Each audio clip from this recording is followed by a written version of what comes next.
Bismillah ar-Rahman ar-Rahim wa salatu salamu ala khatim al-Nabiyyin amma ba'd. Assalamu alaikum wa rahmatullahi wa barakatuhu. Dear brothers and sisters, as you know that every week that passes, life passes you. And it passes all of us. And we think that sometimes every week that goes, we think that, oh, there's going to be another week, and there's going to be another week. And so we become people that lack motivation. We become procrastinators. We leave everything to the next day, and then we can't get it done in the day, and then we feel bad. And then at the end of the year, we have nothing but regret. And worst of all, at the end of a lifetime, the worst of regret is have not done anything or not have accomplished anything.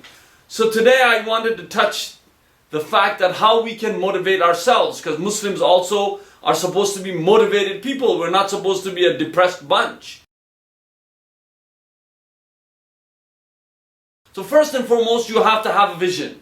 You have to have a vision. What do you want in life? You have to ask yourself that question. What is your vision for your life, for your hereafter, for your education, for your family, for your relationships? What is your vision for all of that? Have you ever thought about it? What is the real vision? What is the vision that you want? And what is the overarching vision, the rubric that all the other goals and visions, the smaller ones, would be underneath it? The thing for the Muslim would be with rida Allah subhanahu wa ta'ala, the contentment of Allah subhanahu wa ta'ala with the creation. So this should be the overarching goal. But at the same time, we have become a people who lack vision, lack motivation, and we just go through the drudgery of every single day, the banal, the humdrum, and overworked, overloaded, overscheduled, and continuously walk our life. Rasulullah sallallahu alaihi wasallam, he said, أول من يدعى إلى الجنة يوم القيامة الذين يحمدون الله في السراء والضراء. That Allah's Messenger, peace be upon him, said, the first ones who will be called to Jannah on the day of judgment will be the ones who will praise him في السراء والضراء, in the good times and in hard times, in difficult times and in ease. So these are the people, meaning you are a shakir.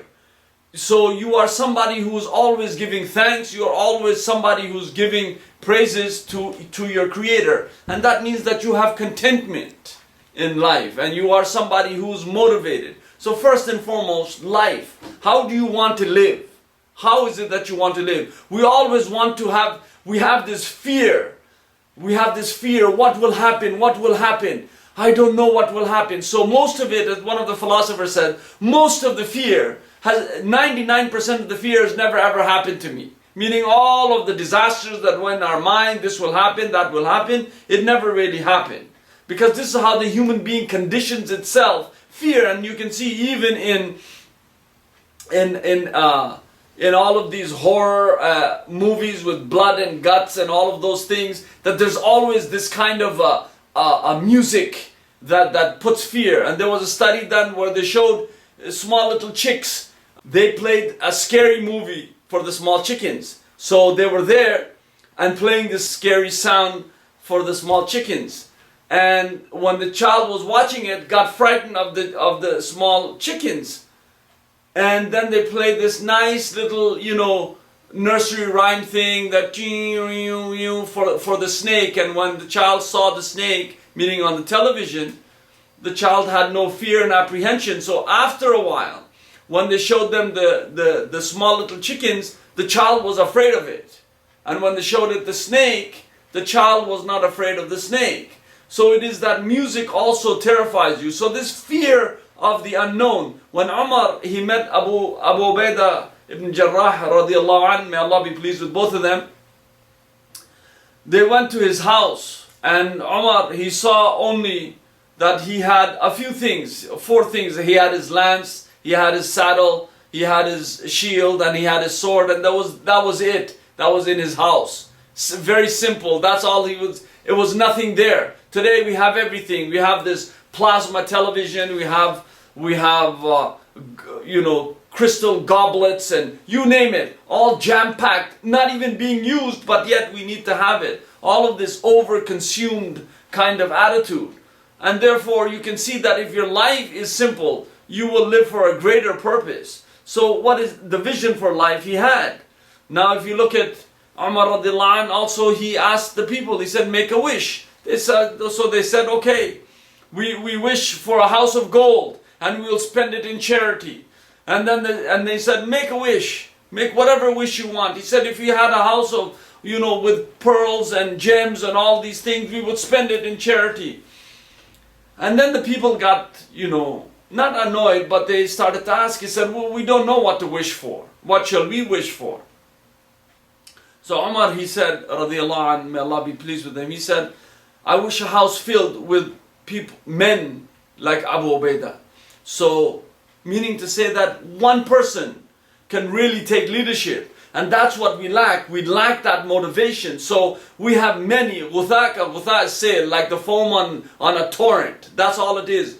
You're not heavy. Has a smell, blows in any direction wherever the wind is taking. And therefore we have become like that. So we need to have this vision for life. Simplicity, not complexity, but simplicity at the same time having a vision, having worth, having purpose. Secondly, your vision for the hereafter.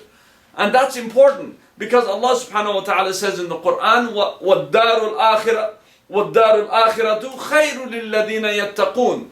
That the Dar al-Akhirah, that the abode of the hereafter is better for the people who have taqwa, who are God conscious. أَفَلَا تَعْقِلُونَ. And don't you use your intellect. الَّذِينَ يَرِثُونَ الْفِرْدَوْسَ هُمْ فِيهَا خَالِدُونَ. That the ones who actually will inherit the paradise and they will abide therein. Meaning to say the people who are God conscious. So it is important here that you have a vision for the hereafter.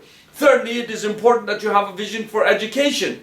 You have to read well. You have to read wide. You have to improve your language. This SMS kind of, for you and the number 4 and the letter U and all of these other things that are dumbing the language, that are making it more simplistic, like you have 30 words and then you are a complex human being and all you do is regurgitate 30 words, you mix it back and front, there's no syntax, there's no kind of expression, no one knows what you are feeling inside, and you are just bringing out these dumbed words. And wow, that's great. Oh yeah. Oh, I'm having fun.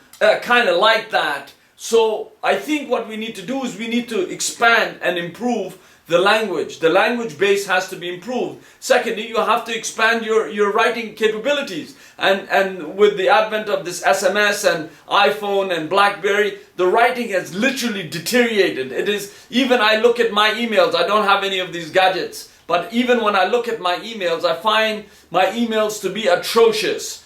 It's very grade 7 kind of English, grade 9 at tops. Oh yes, I will be there, thank you very much. Oh yes, okay, ... thank you. I stop the ... But because it is an overloading of communication, so it has no meaning. It's continuously like, yeah, see you there, okay, appointment. Oh, before we used to do it face to face or by the telephone call, now it's done through email. So really your writing suffers after a while, and therefore you have to sit and make a conscious effort to start writing. That is important. So you have to have this vision for education. We can't teach our kids to go to school and just be happy with their 92s and 88s. Because if they come out of high school unable to read and write properly and going into university, as one of my university professors he told me, he said that the level of erudition in the first year and the second year of university is like junior high of the old days. Meaning to say that they do not possess the capability to read and write properly. So although we might be impressed with their numbers and these numbers are being crunched for some reason and just pushing the kids through, and therefore we had set up a school in order to teach language, in order to teach writing. In our lowest grade, which is primary, and we didn't want to have primary, but because of the system itself, long story short, that we had that 3 out of the 5 kids are reading at a grade 4 level in grade primary. So what happens to these people, with these kids, when they get to grade 7? Why is it that they become equal to everyone else? Because people dumb them down, and this is what we do not want. So you have to able to improve your language, improve your writing, and improve your thinking. We should be able to be people who can think on the spot. We should be able to discern, have discernment, have this sagacity to learn and to understand, and to be able to see a problem through. Too many times people are just like using their reptilian brain. As soon as you step on a snake, the snake bites you. We are not like that. We have the frontal lobe, we have the capability to think, and because we are dumbed down by these iPhones and this television, 1,000 channels, watching these horrid movies and continuous programming of dumb language, dumb content, every single thing is dumb. Besides some little documentary and say, oh, we saw trees and stuff, and people always have to have this apologetic stance that, oh, you know, I like, you know, oh, I saw beautiful trees. Oh, well, go outside. See the real tree. You don't need to see it on a TV screen. But if they're watching a documentary or something like that, okay, no problem. I don't want to go to the other extreme also. But at the same time, we have literally gone to one extreme where we are seeing every single thing in this vicarious lifestyle. It's fake, it's phony, it's not there, it just doesn't happen. And television, the way it shows you it, everything, single thing is in focus. In real life, your eyes don't focus on everything. It focuses on one thing and the rest is on the periphery. You can see it yourself right now. If you start focusing on one point, say you focus on me, what is behind your television, meaning not in your television or your computer screen, it will be in periphery. In your periphery, so it will be on the sidelines. So once you start focusing on that, I will be out of focus. Well, don't put me out of focus. But at the same time, what I'm trying to say, that is unnatural. So if it is unnatural, what is important here is that you improve your thinking. And improving thinking needs silence. You need to actually sit there with yourself sometimes. Read, write, think. Give time. Don't be so agitated. Even when Muslims are going to prayer, as soon as they finish the prayer, it's Assalamu alaikum, and start talking. So you disturb the other people who are praying. You have no concern for them. Rasulullah said that even khafidu, meaning to say that lower your voices when you're reading Quran if somebody's praying. So how about your talk? So if you're reading Kalamullah and somebody's praying, you should lower your voice. But we start right after Salat Isha. We just finished. You're standing in front of your Lord, and then right away you start talking gibberish. I could see if there's something important, you can whisper something and give salam or something and go on and say your prayers. But there needs to be some kind of discipline in that, and I think that's important. It's part and parcel of education. Abu Dhar al-Ghifari, radiallahu anhu, he said, you know, the people, describe the people of the world. That's what he did. He described the people of the world. And in that he said that they breed what they will ultimately bury. They breed what they will ultimately bury. They build what will eventually be destroyed. So you build things, it will eventually be destroyed. This ignoramus somewhere is building a 2 mile long a building. يَتَطَاوَلُونَ فِي الْبُنْيَانِ. This is hadith of Rasulullah ﷺ, that the day of judgment, these are the signs of the day of judgment, that barefooted, scantily clothed Bedouins will be actually raising tall buildings. And you just, you know, before 20 years, 25 years ago, you would think that, okay, tall buildings would mean like 10 stories. Now it's 2 miles or 1.5, I don't know how, it's into the cloud itself. This is what they're trying to do. And having these massive skyscrapers, that's why they call skyscrapers. Because, you know, they scrape the sky, like the fog actually scrapes them, or that's why they're called scrapers. Because they're supposed to be like very close to the sky. I mean, and somebody buys a little condo over there, I wouldn't be sitting up there. That's, you get seasick or height sickness or something like that. So anyway, so they build what would eventually be destroyed. And they hold firm to what is transient. So we're holding firm to something that we're going to lose. So the money, the bank account, the car, all of these things, hold it. And you're seeing every single person, from the king to the pauper, you know, from the lowest to the highest, to the richest to the poorest. Every single one, when it goes to the grave, takes nothing. Absolutely nothing. So what makes you think that when you will go to your grave that you're going to take all this? So what he's saying, that you will take, that, you know, you hold tight to something that's transient, something that's furtive, something that's fugitive, in the blink of an eye, it is gone. You hold something to that. You break family relations for $500. You curse people for $50. You fight over $1,000. You never see your brother for 15 years over $700. It's something ridiculous, and people are doing that because they love the transient.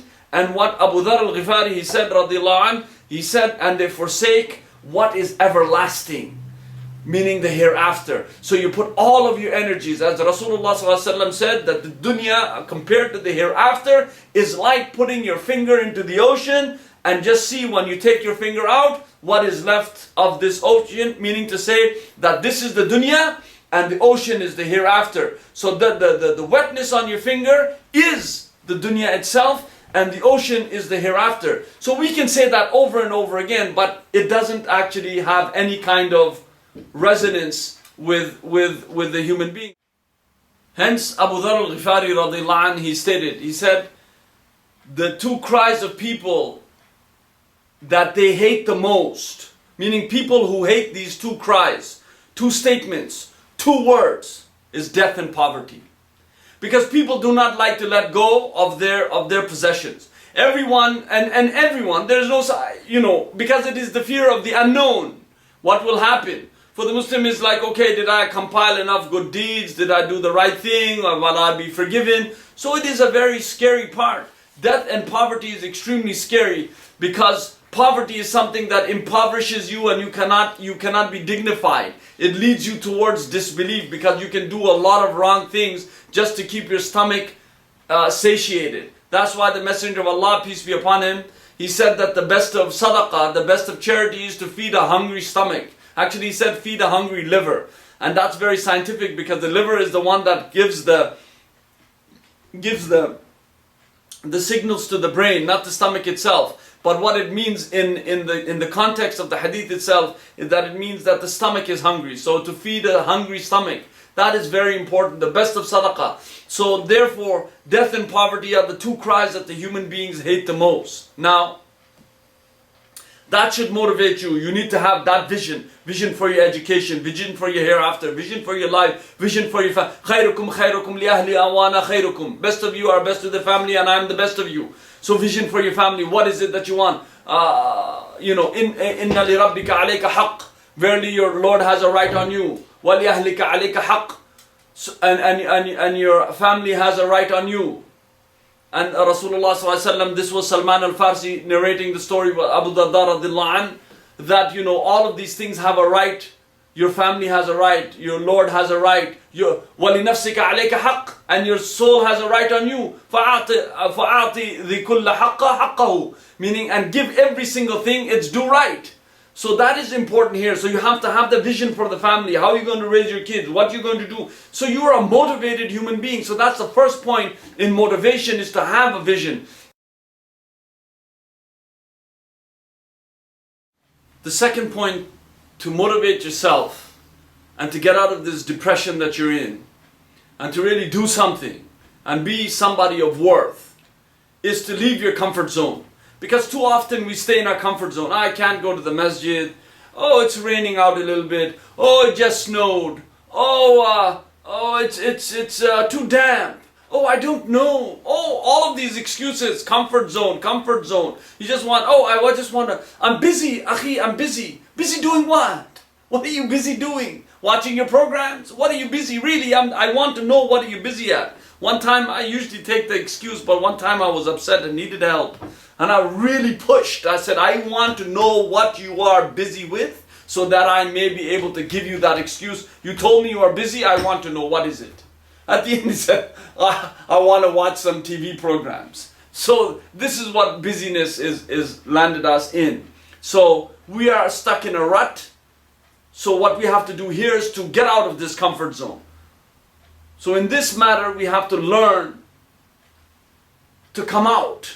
How do we come out? Students come from all over the world to study in the Western Hemisphere. They come there, they have to get a loan from back home, they have to show their bank statements, they have to get, if they get a scholarship, whoa, well and good, wow. But if you don't, your family has to put all of their resources, you have to get loans, you have to do this, and you have to get a visa, and then get humiliation at the airport, and then you know, all of those things and come here and find an apartment. So you're out of your comfort zone continuously because you want that. So what you want here, and this is you, once you want it and the pressure outside is more than the pressure inside, it will make you move. But once you settle in, then you don't want anything, so therefore there's no pressure and you become back into your comfort zone. And therefore we keep saying, well, what's happening with the Muslim community? Why are they so defunct?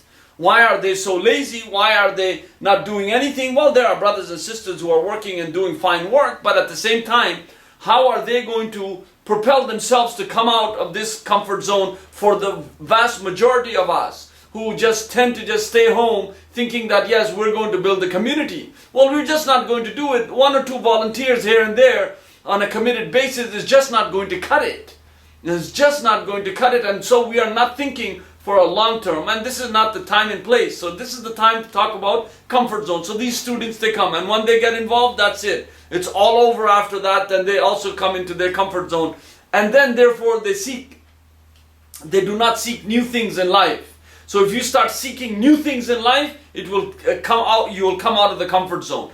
If you want to do for others, if you want to have this altruistic attitude or view or vision, or wanting to do for others, just wanting to do good for others, going to the blind school, helping people who are poor, going to the soup kitchens, helping people who are incarcerated, buying something for somebody who doesn't have, helping a student. These are all things that makes you come out of the comfort zone because you're living for something better than that. So coming out of the comfort zone also will take you out of this drudgery that you have, and will make you somebody who's more motivated, because you're motivated for other than just yourself. This egocentric view that we have, this narcissistic, I love only myself. And by the way, Narcissus, who was supposed to be this Greek mythology figure, he was sitting at the end of the river. Nobody tells you about that.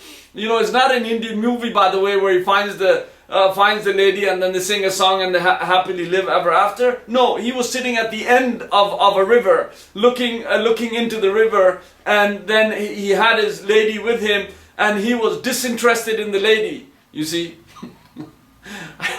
He was disinterested in the lady, and then even the lady she vanished away somehow. That's how the story goes, and I'm making it small. Then he kept looking into the river, and then he saw his own reflection and he fell in love with it. And therefore anybody who is you know, concerned only about himself, we call him narcissist. But the whole society as a general is going towards narcissism. We are more towards, oh, if it makes you feel good, do it. And if it makes, oh yeah, oh, feel good. So this hedonistic call of just gluttony, of whatever makes me feel good, this is a narcissistic attitude and is driving the whole community into the ground. And therefore, one of the ills of capitalism is this narcissism. Because they would like you to be wrapped with yourself and only buying shoes from eBay and buying this from here and going out and impulsive buying. And impulsive buying is one of the key things that shows you that you don't have motivation. So if you have impulsivity in your life, and if you're impulsive, then what happens is that you will always try to get something that is not needed. So it's almost like a manufactured necessity, that you're manufacturing your necessities. It's not a necessity, but it's something that is manufactured. So that is important. So as we are moving towards a narcissistic society within this capitalistic tinge, we should, at this point, take a step back. So if you really want to motivate yourself, take a step back. Thirdly, you step into the feet of who you want to be. Nothing succeeds like success. So if you want to be a successful person, and you want to be somebody, maybe drinking a cup of coffee like me, in the middle of the night, that's a good cup of coffee. Fine, I might say. So you step into the feet, brothers and sisters. What you have to realize here, although you know my way of talking is a bit intense, but this is how I think. So this is a part of my thinking, and this is how I you know, this is the trajectory of my words come out like this. So it's not that I'm trying to scare you here, I'm trying to motivate you, not scare you. Maybe I should scare you so that you can be motivated. So the thing here is that you go into the feet of somebody that you want to, so you read the greats. You, first and foremost, Rasulullah sallallahu alaihi wasallam, you know, he taught even to how to address somebody. So if somebody's talking to you, you go and address. I've seen people, you know, sometimes shake hands, they put their hands out like this and they're looking here or looking there, or Assalamu alaikum. No, you turn your whole self. This is part and parcel of the sunnah. So you step into the feet, meaning to say the shoes where you can try to emulate. So the best of example for the Muslims is the Messenger of Allah, peace be upon him, and the Sahaba radiallahu anhum, and the Tabi'in, and the scholars, and so many people. And then even in modern day, you can even take examples of great people from history that we know what did they do, how did they live their lives, and you can always take, because Rasulullah sallallahu alaihi wasallam said that it's a lost property of the believer, meaning wisdom is a lost property of the believer. Where he finds it, he should take it. And there's nothing wrong with that. So you step into this feet and see how did this Thomas Edison do? How did this Lindenberg actually make a flight of 3,600 miles over the ocean? How did he do that? His friend said that when he sat in the hotel with him, he was looking out in the nighttime into the stars. So he asked him, what are you doing? You know, it's the middle of the night, we had a long day, why don't you sleep? He said, no, I'm practicing how to stay up. So when I make that voyage of 36 hours, I need to be up. So he was actually training himself in the night, looking at the stars, so that he's up, you see. So that shows that, you know, while others sleep and you soar, that eventually you will reach a plateau and you will reach your dreams and your goals. So it is important here to step into somebody's feet who you think has done a successful job at his life, rather than you stepping in the feet of people who drag themselves. People are taking Madonna as an icon, or they're taking, I don't know, Sean Penn, or I don't know what their names are. I can just read it in sometimes magazine, and sometimes some blogs, they mention these names, and you happen to always come by them. Somebody's adopting a baby, somebody's doing this. What kind of trivial nature is this? The greats, for example, D.W. Du Bois, Washington, so many people that have been great in their lives. Malcolm X, Martin Luther King, you name it. And these are just contemporary ones. But how about people who have left great legacies? And we don't want. So if you want to motivate yourself, you have to be in the feet of somebody, or at least follow success. And as I said, nothing succeeds like success. Inshallah ta'ala, these are just the first 3 points that we have dealt with for motivation and how to actually step out of your comfort zone and to make yourself somebody of greatness. This is the first part, and inshallah please follow the series for the other parts to come, inshallah, so that you may benefit. Please circulate these videos so that other people may benefit from them, and if you show somebody good and they have benefited, then I will benefit, you will benefit, inshallah we'll both have rewards, and although the person who is actually taking the benefit will also get it. So the least you can do is to pass it on and to see the other parts. Take a pen and paper and start this journey towards being motivated and being equipped with wanting to do something great in life. Assalamu alaikum wa rahmatullahi wa barakatuh.